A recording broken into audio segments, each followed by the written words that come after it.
Hey everyone, it's Old Head Hooper back at you with another video, and we've got a lot of stuff to talk about. Basically, what I want to do is break down everything we know so far about NBA 2K23. I've seen a lot of people posting that the builder's been leaked. I haven't seen that.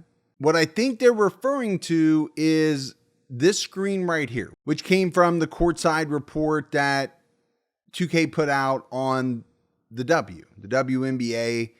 They're calling it the W. Now, you look at this, okay, double takeovers, advanced gathers. Interesting. Player boosts. There's only one category. Team boost, which I'll talk about in a minute, might be interesting. And then you've got the stats on the right side, the exact same categories that we had for 22. All of those are exactly the same. So, number one, we don't even know if this is going to translate exactly to the rest of 2K23. We don't know that. But even if it does, what does this on the right side really tell us? And my thing is nothing, because we don't know how the builder's going to work yet. And to me, that's one of the biggest things in the game.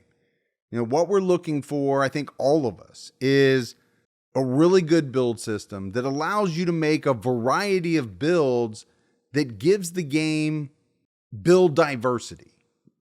You know, to me, that is huge.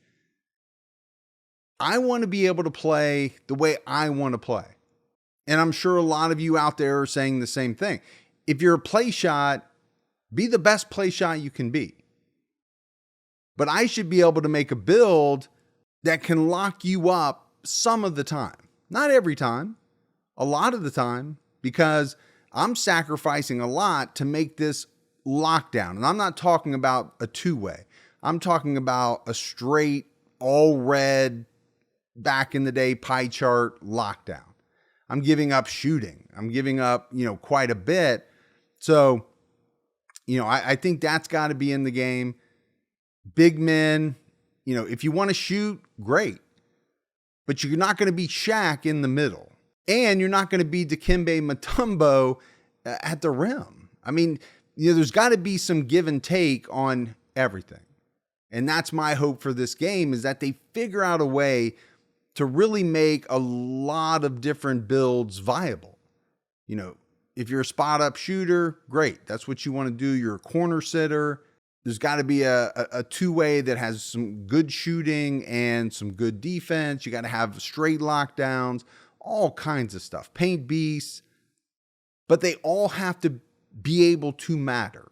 Like, you just can't take a bunch of builds out of the game, because then all we'll have is what we have had, which is really a handful of builds are viable. You can make a whole bunch, but that's not what the comp players are playing with. And there's a reason why. So I did want to show everybody this, but I wanted to really concentrate on the left side. They're talking about, and granted, this is only talking about the W, but what, if any of it, will translate? So one thing they mention is team takeover boosts, helping hand. Gift a percentage of your takeover actions to a teammate who needs help filling their bucket, which is big this year, because no longer can you just be the man and get team takeover. Everybody on the team has to contribute to get team takeover. Accelerator fills the takeover meter faster. Extender boosts the takeover when it's active. Resilience minimizes the effect of a negative action that would cause your meter to decrease. Game changers have the ability to make a significant impact and quite literally change the game. So, it's some of this stuff is interesting. Will it translate over to the rest of the game? We just don't know. And then if I scroll back up, the other thing that caught my eye was these community goals. Is this going to be a thing outside of the W?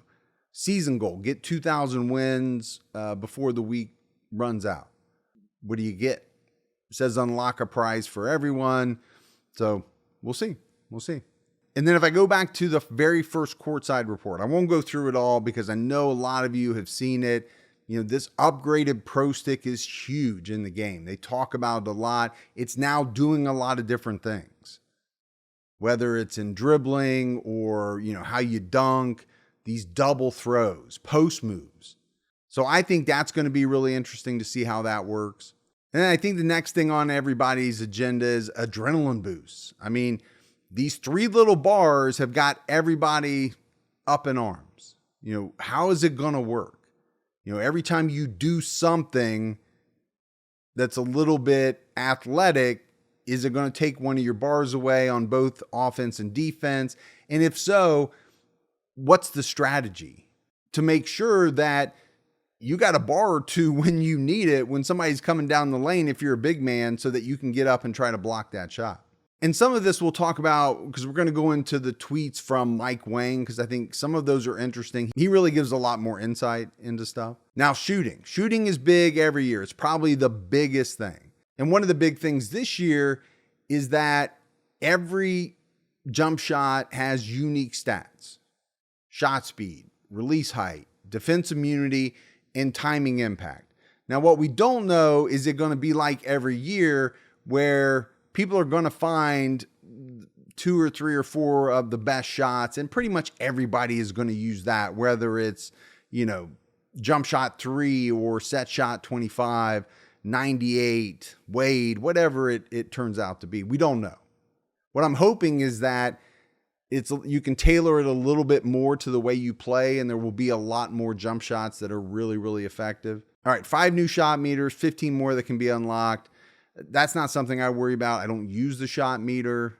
I'm hoping most of you don't as well. And one of the things that's got me really excited is them talking about prioritizing the defense. Now, again, you got to take everything they say with a grain of salt, because every year they say this, this, and this.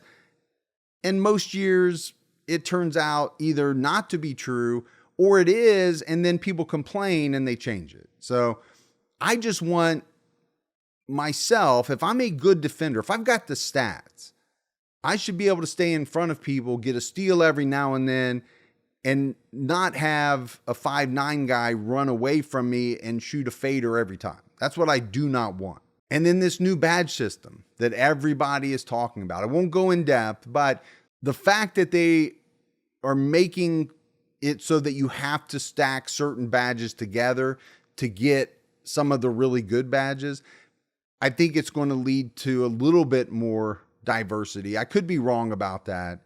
I won't go through the new badges. There's nothing in there that's really, mind-boggling.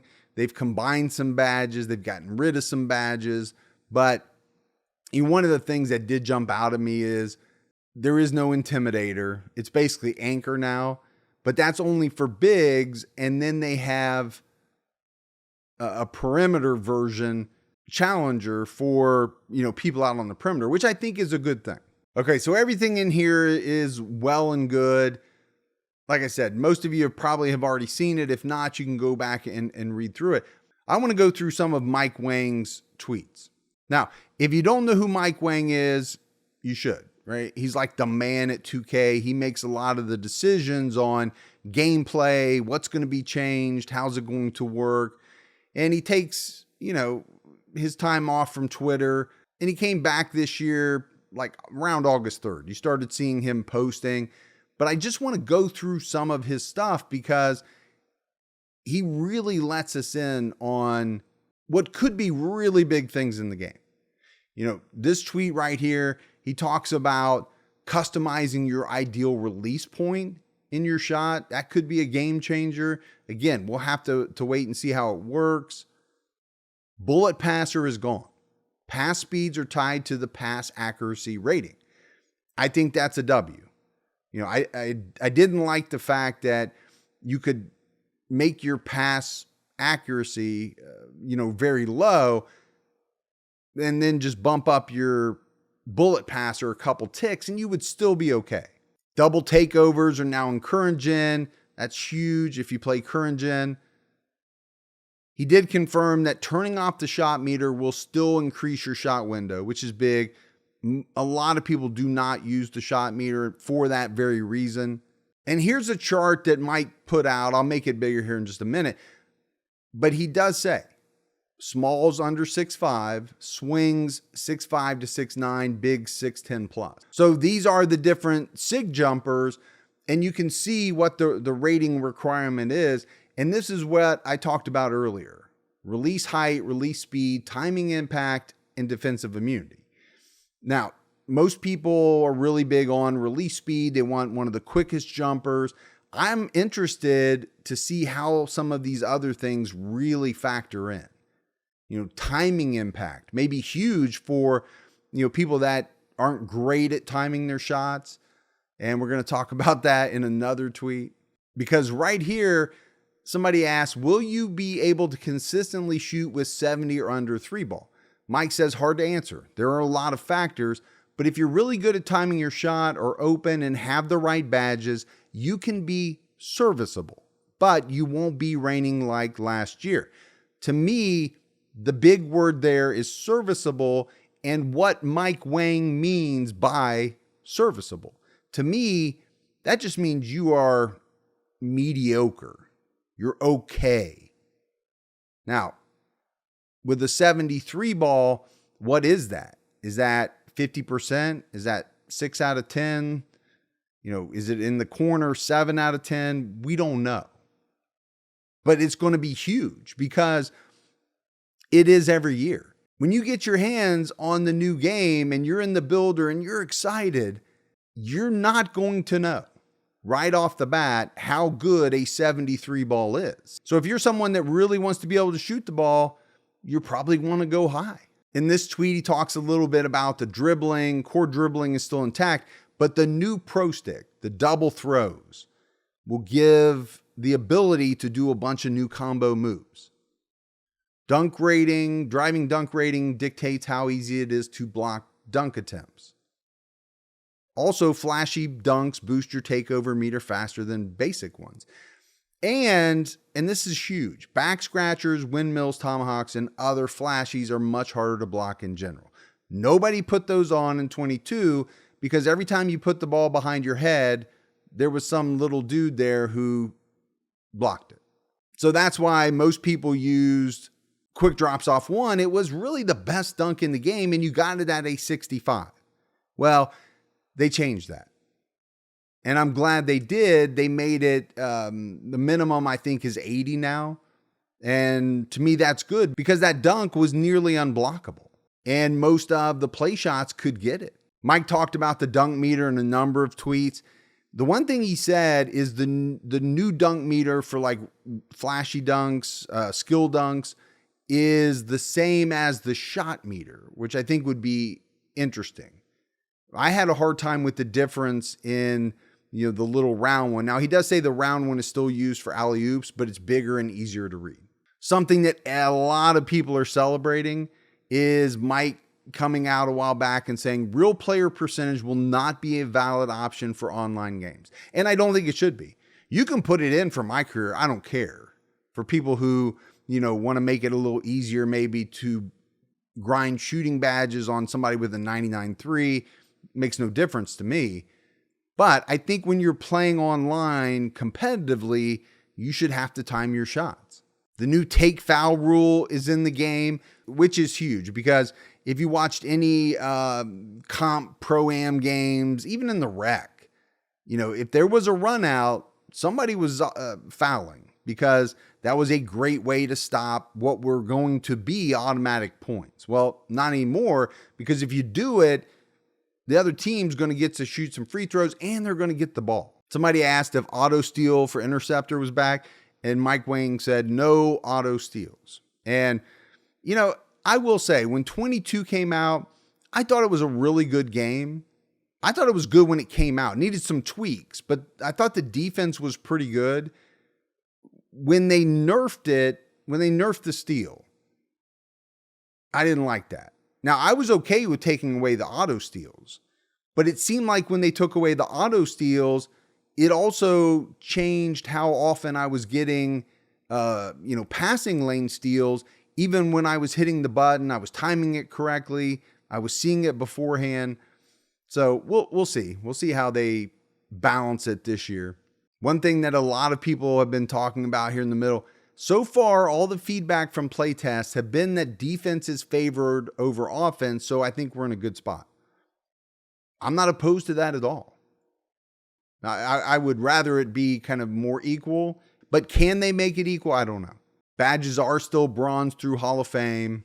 Oh, here's where he talks about quick drops off 1, 80 driving dunk, and 60 vertical, which I think is great. And then he posted the new requirements for pro contact dunks, elite, small, very 84, 92, 86. The one thing that I did notice, if you look at the pro and elite big man contact dunks, the standing dunk is 80, 90, but there no longer is a requirement for the driving dunk, which I thought was interesting. On the 12th of August, there was a bunch of back and forth about dribble moves and people saying that they wanted some that were higher level. Because let's face it, basically everybody went to 86. If you were a guard, there was really no reason to go above that. So they said, yeah, we want that. Mike said, okay.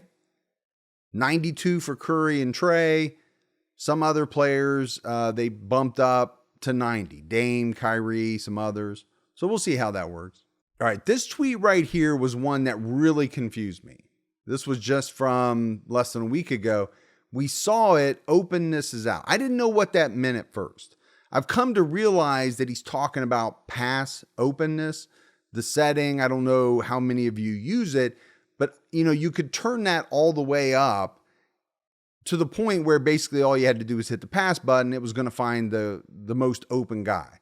And Mike said, I'm 99% sure it's out for online, but I haven't personally tested it to verify.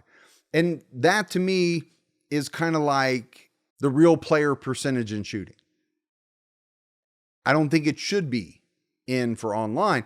I'm fine with it if they want to keep it in MyPlayer and help people to get their playmaking badges or whatever, but not online. And we just got a couple more. This one's big though. Somebody said, please make it where you have to green a shot for it to go in. Please, that's all I ask. And Mike responded with slightly's don't drop in 2K23 like they did last year, at least not on higher difficulties and online. You have to earn your makes. That's big because I saw so many whites go in 22. And to be honest with you, I put in a lot of whites. So we're going to see. We're going to have to see when this game comes out. And again, to me, it all goes back to the builder. If you're shooting threes, what 3 rating do you really need to be able to green on a fairly consistent basis? I'm not talking about running to the left and fading. Please take that out.